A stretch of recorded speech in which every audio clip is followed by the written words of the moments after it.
Une femme célèbre ou anonyme, une histoire. Parole de femme, un podcast réalisé en partenariat avec Skoda. Parole de femme. Ici, elles mènent leur vie comme elles l'entendent et elles assument tout. Elles sont entrepreneuses, artistes, altruistes, courageuses, têtues, ambitieuses, passionnées. Elles se confient en toute intimité sur leur accomplissement professionnel, leurs victoires comme leurs doutes. Parole de femme. Laurane Moncoufoud, si l'on devait vous définir en quelques mots, on dirait certainement que vous avez de l'or dans les mains, car aujourd'hui, vous faites partie de la petite centaine de doreurs qui exercent encore en France. Depuis toute petite, vous êtes une manuelle qui sait que son métier aura trait à l'art. Vous vous lancez donc dans des études d'histoire de l'art, à la fac et à l'école du Louvre, avant de partir à Parme, en Italie, pour poursuivre votre cursus. Vous enchaînez les expériences entre la France et l'Italie, passant des ateliers de restauration au château comme celui de Versailles. Et c'est en Italie que vous découvrez un métier que vous n'aviez jusqu'alors pas envisagé. C'est le coup de cœur, votre chemin professionnel devient évident, vous serez doreuse à la feuille. Laurane, bonjour. Bonjour, bienvenue en Touraine. Merci d'être venue à l'atelier. Alors Laurane, déjà pour commencer, on dit doreur ou doreuse ? Alors je pense que si on regarde dans le dictionnaire, on dit plutôt doreuse. Moi, pour ma part, c'est pas un terme que j'aime. Je me présente en tant que doreur à la feuille.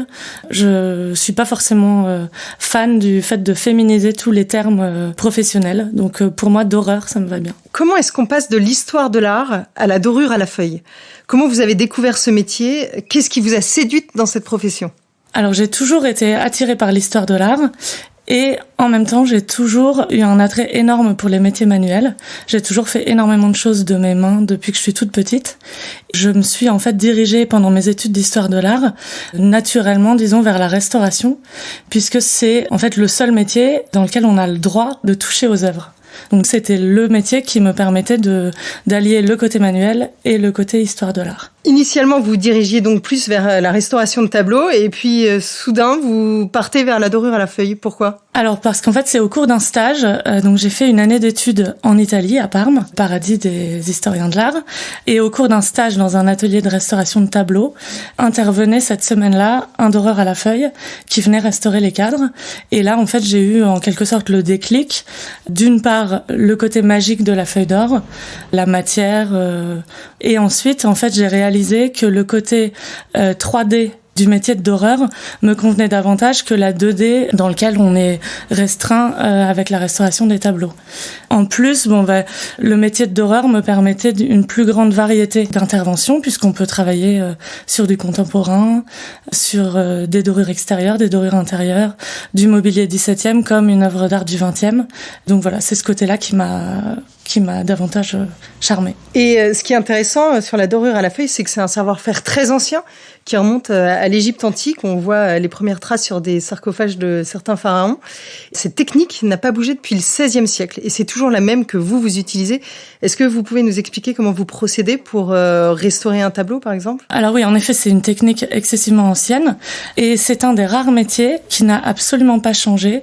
On a quasiment les mêmes outils que les doreurs utilisaient au XVIe siècle, les mêmes matériaux, les mêmes colles, etc. Et donc pour procéder, pour ce qui est de la dorure sur bois, ce qui est le cœur de mon métier, donc quand on restaure un objet en bois sculpté 17e ou 18e, on a une multitude de couches de préparation du support qui contiennent toutes de la colle, qui est une colle de peau de lapin, et du blanc de meudon, donc c'est un des noms du carbonate de calcium, donc c'est une craie. Avec ce mélange, en fait, on va constituer comme un stuc que l'on va ensuite devoir poncer de manière excessivement précise parce que la moindre aspérité se voit au travers de la feuille d'or. Il faut se dire qu'une feuille d'or, si on se la pose sur le doigt, on peut encore lire les empreintes digitales au travers. Donc c'est vraiment très fin, donc la moindre griffure se verrait. Ensuite, tout un travail éventuellement de moulage, de sculpture, de gravure, de reparure, etc. pour préparer l'objet à recevoir la feuille d'or.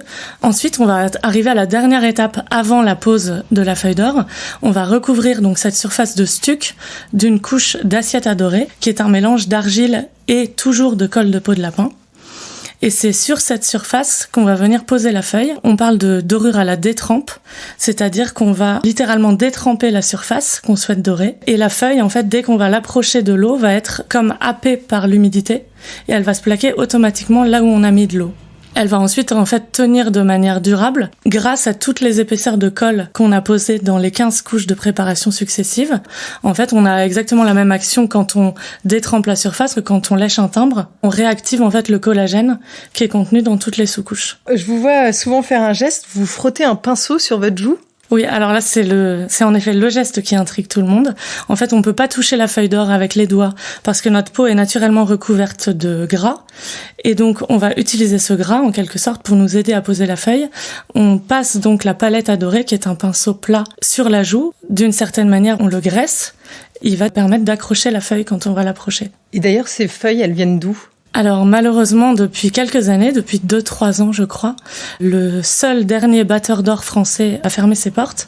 Donc aujourd'hui, on achète de l'or qui n'est plus battu en France, mais qui vient d'Italie, d'Allemagne et d'Angleterre principalement. C'est quoi l'or battu ? On part d'un lingot d'or pour fabriquer les feuilles d'or.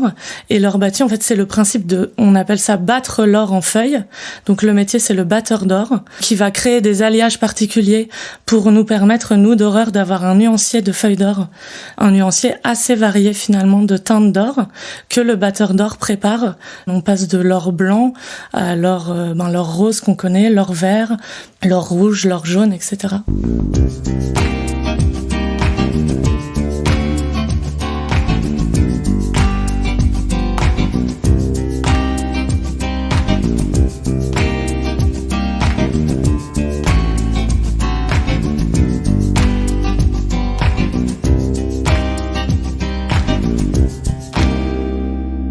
On va parler un peu maintenant de votre carrière. Donc vous avez débuté à Limoges avec une boutique, votre atelier avait pignon sur rue. Est-ce que c'est pas un peu difficile ? Est-ce que ça fait pas peur de se lancer seul quand on est jeune, qu'on n'a pas de nom, qu'on est dans un métier de niche ? Est-ce qu'on n'a pas un peu le vertige ? Alors si, en effet, l'installation au début était pas évidente. Passer d'un métier d'études d'histoire de l'art à l'installation à proprement parler de manière concrète, c'était un petit peu un saut dans le vide. Donc il faut quelques années pour se faire un réseau, se faire connaître et puis dans un sens faire ses preuves, obtenir la confiance des clients. Et vous étiez dans une rue particulière à Limoges. Est-ce que c'était porteur ? Vous étiez rue de la Boucherie, qui est la rue des artisans. C'est vrai que ça a été une vraie chance de pouvoir installer mon atelier à cet endroit. Déjà parce que c'est une rue très jolie avec donc des boutiques anciennes. Et ensuite, c'est vrai que ça m'a aidé au démarrage, puisque quand on crée une entreprise et qu'on doit donc tout démarrer de zéro, entre guillemets, d'être dans cette rue, ça m'a permis d'avoir le passage de tous les gens potentiellement intéressés par l'art et les antiquités. Ça m'a vraiment donné un vrai coup de pouce pour me faire connaître. Et finalement, au bout de quelques années, vous faites toujours le même métier, sauf que les cartes sont totalement rebattues, parce que vous déménagez, vous quittez Limoges pour vous installer là où on est aujourd'hui, à Chancey. Vous êtes installé, donc à côté de Tours, en plein cœur des châteaux de la Loire. Vous avez une nouvelle concurrence que vous aviez pas dans le Limousin. Et votre atelier n'a plus pignon sur rue, mais est chez vous. Est-ce que c'est un virage difficile à négocier ? Alors, pas tellement. Ça a été certes un très gros changement. Et puis, bien sûr, un pincement au cœur de quitter le Limousin et mon atelier dans lequel j'avais débuté. Mais voilà, c'était pour le démarrage d'une belle nouvelle aventure. Et puis, l'installation en Touraine, c'est vrai que dans une région plus dynamique, il faut le dire, que le Limousin, au cœur des châteaux de la Loire, comme vous l'avez dit, ça m'a tout de même lancé, on va dire, sur des plus gros chantiers. La proximité avec Paris, simplifie quand même pas mal les choses. Vous êtes installé ici pour des raisons stratégiques ou personnelles ? Alors, ça n'était à la base pas du tout stratégique puisque j'ai tout simplement épousé un Tourangeau. Mais au final, ça s'est avéré être un très bon choix puisque ça m'a permis de développer mon atelier. Et d'ailleurs, depuis que vous êtes installé ici, vous avez des enfants. Est-ce que c'est compliqué d'avoir les enfants avec un atelier à domicile ? Alors, ça a à la base un côté très pratique pour l'organisation, mais ça n'est pas toujours simple.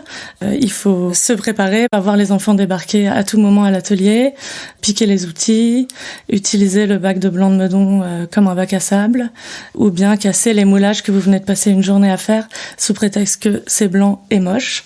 Mais bon, à la base, c'est quand même assez pratique et agréable. Finalement, depuis que vous êtes installé ici, vous êtes fait un nom et vous avez des projets d'une autre ampleur qui sont arrivés.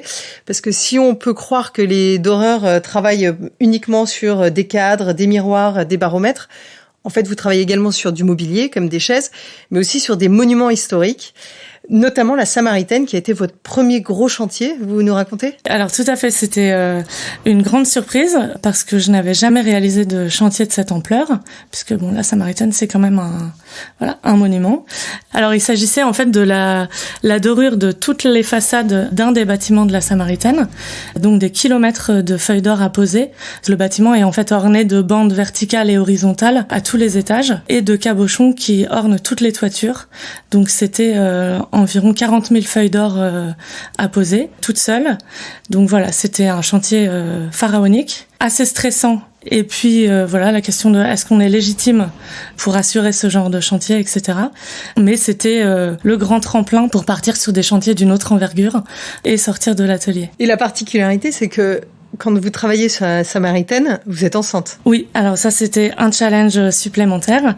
C'est vrai que le métier de doreur est pas forcément évident quand on est une femme et qui plus est enceinte, puisqu'on travaille exclusivement debout, avec souvent des charges très lourdes à porter, etc. Donc voilà, ça a été un vrai challenge, mais j'ai réussi à terminer toutes les dorures dans les temps.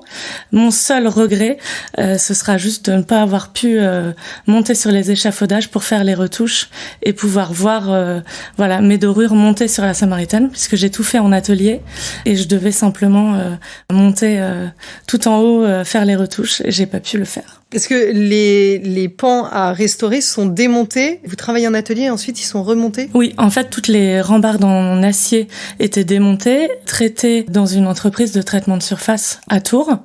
Et ensuite, moi, j'intervenais pour poser la feuille d'or. Après ça, vous passez sur un chantier qui n'a rien à voir. C'est le grand écart. Vous travaillez sur un chantier de l'Arabie Saoudite. J'ai été contactée pour réaliser toutes les dorures d'un palais à Jeddah, en Arabie Saoudite, donc pour un décorateur parisien. Un tout autre projet, un petit peu dans les mêmes dimensions que la Samaritaine, pharaonique, avec une quantité totalement folle de sièges. 80 chaises de salle à manger, 40 fauteuils, des miroirs, des consoles, des tables basses. Tout était doré. Il fallait faire tout ça dans un délai ultra court. Il fallait monter une équipe pour pouvoir répondre dans les délais, etc. Donc c'était un vrai challenge, mais très excitant aussi puisque encore du jamais fait, du mobilier neuf, donc une autre technique de dorure, la dorure à l'huile. Voilà, c'était le dernier gros chantier de l'atelier.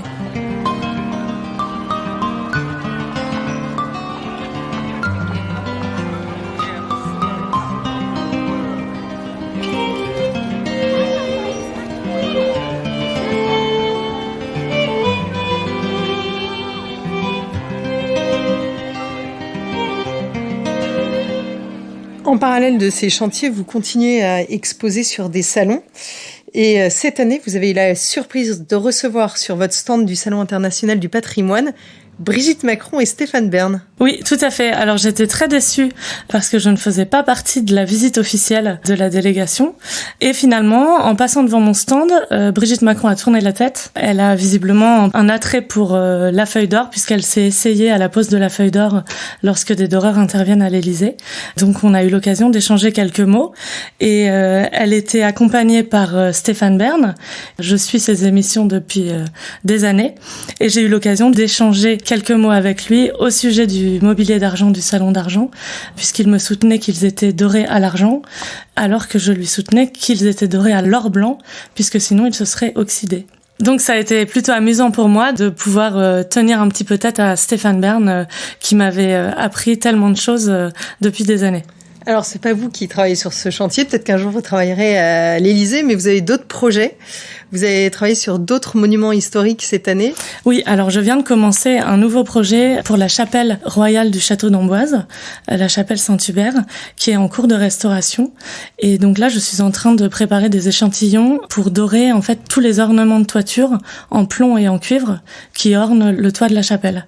En parallèle, je travaille également sur des morceaux de retable du château de Villandry qui proviennent du grenier du château de Villandry, qui n'ont pas encore été exposés et qui seront du coup visibles par les visiteurs à partir de l'année prochaine. Et c'est pas stressant d'avoir ces objets entre les mains, de devoir travailler dessus ? On n'a pas peur de l'échec ? Alors si, c'est assez stressant. Il faut traiter les choses avec un petit peu de recul pour toujours faire attention à ne pas altérer l'objet, lui garder toutes ses traces de de l'histoire, donc toute sa patine, etc. Donc on ne cherche jamais à faire du neuf, mais toujours à garder les traces du passage de l'objet dans le temps. D'ailleurs, ça fait quoi d'entrer dans ces lieux chargés d'histoire qui fascinent les visiteurs? Ça fait quoi de participer à la préservation de ces lieux? Ça a un côté très satisfaisant et excitant, puisque c'est vrai qu'on a en plus accès à des espaces qui ne sont pas ouverts à la visite en général, donc c'est grisant. Aujourd'hui, en parallèle de ces chantiers, vous continuez la restauration auprès d'antiquaires, de collectionneurs privés, d'institutions, de mairies et même d'artistes contemporains. Parmi toute cette clientèle variée, vous avez déjà eu un objet un peu loufoque à redorer? Alors oui, clairement, j'en ai eu quelques-uns. Mais alors le plus loufoque, je pense qu'on peut parler d'une brosse de toilette dorée en 24 carats. C'était la demande particulière.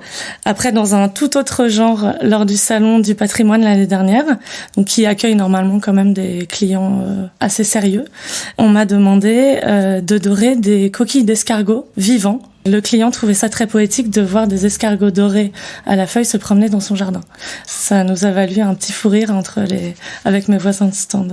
Donc voilà, c'est pas un projet que j'ai réalisé, mais affaire à suivre. Laurane, est-ce que ça vous est déjà arrivé de vous retrouver devant un projet et de vous dire c'est trop gros, c'est infaisable, c'est trop abîmé pour être restauré? Alors, trop abîmé pour être restauré, non. Rien n'est impossible à restaurer. En revanche, le vertige devant un projet, oui, la Samaritaine, clairement. Je pense que c'est l'exemple type. Et il y a une réalisation qui vous a rendu particulièrement fière? Alors, c'est pas évident d'en choisir une, mais je dirais que c'est la restauration de la chapelle de la Marquise de Montespan, qui est exposée au château de Bournazel dans l'Aveyron. Et c'est vrai que c'est un projet dont j'ai été très fière, qui d'une part est excessivement beau et qui est maintenant ouvert à la visite, alors que c'est une chapelle qui était en quelque sorte perdue pour le patrimoine. Aujourd'hui, si je vous demande quel est votre prochain Everest, vous me répondez quoi? Obtenir un chantier au château de Versailles. Le Graal pour tous les doreurs, travailler un jour dans la Galerie des Glaces ou n'importe quel endroit du château de Versailles, c'est vraiment le paradis pour les doreurs. Est-ce que vous avez un mantra qui vous guide au quotidien? Rien n'est impossible.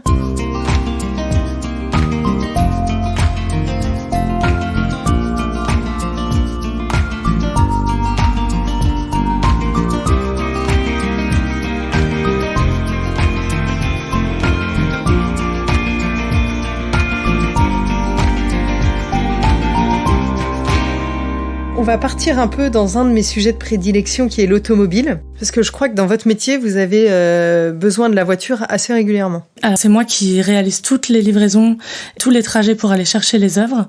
Donc c'est vrai que je fais quand même pas mal de kilomètres. L'utilisation des transports en commun est totalement impossible puisque j'ai toujours soit une statue, soit un miroir, soit un cadre dans le coffre.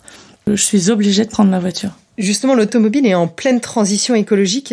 Est-ce que ça a un impact sur votre quotidien pour vos livraisons, par exemple? Alors malheureusement pas tellement. C'est vrai que dans ma vie de tous les jours, je suis plutôt écolo, mais pour le transport, c'est un peu plus compliqué. J'ai souvent de grandes distances à parcourir, avec besoin d'un volume de coffre assez conséquent pour transporter des œuvres de grand format. Je loue très régulièrement des camions pour ce genre de transport, et malheureusement, on n'en propose pas tellement d'électrique dans la région. Donc c'est vrai que pour le moment, je roule toujours avec une voiture thermique. Est-ce qu'il y a un objet qui ne vous quitte jamais quand vous prenez votre voiture? Alors clairement mon téléphone connecté à la voiture et mon GPS, parce que je ne peux rien faire sans. Quel est votre meilleur souvenir en voiture? Alors je dirais une balade en Méhari avec mes enfants pour aller se baigner à la rivière. Donc sans ceinture de sécurité, sans siège auto, la liberté. Et à l'inverse, votre pire galère en voiture? Alors sans hésiter, mon entrée dans un parking souterrain avec un camion de location, trop haut pour la limite de passage. Et donc je me suis retrouvée à Paris, bien sûr, parce que sinon ça n'est pas drôle, à faire la circulation pour faire reculer toute une file de voitures qui s'étaient engagées derrière moi pour pouvoir sortir de ce bourbier. Alors au volant, vous diriez que vous êtes plutôt zen, énervé, que vous chantez, vous écoutez de la musique? Des podcasts peut-être? Alors, je suis plutôt zen, j'écoute de la musique et je chante parfois. Et pour finir, comme le veut la tradition de Parole de Femme, Laurane, si vous nous emmeniez en road trip, on partirait où? On partirait en Italie, à Parme, donc le lieu de mon premier coup de cœur pour l'Italie et de mon premier coup de cœur pour la dorure. Laurane, au revoir et un grand merci pour ce moment en or. Au revoir. C'était Parole de femme, un podcast réalisé en partenariat avec Skoda. À chaque épisode, une femme célèbre ou anonyme, une histoire. Ici, elles mènent leur vie comme elles l'entendent et elles assument tout. Elles se confient en toute intimité sur leur accomplissement professionnel, leurs victoires comme leurs doutes. Parole de femme.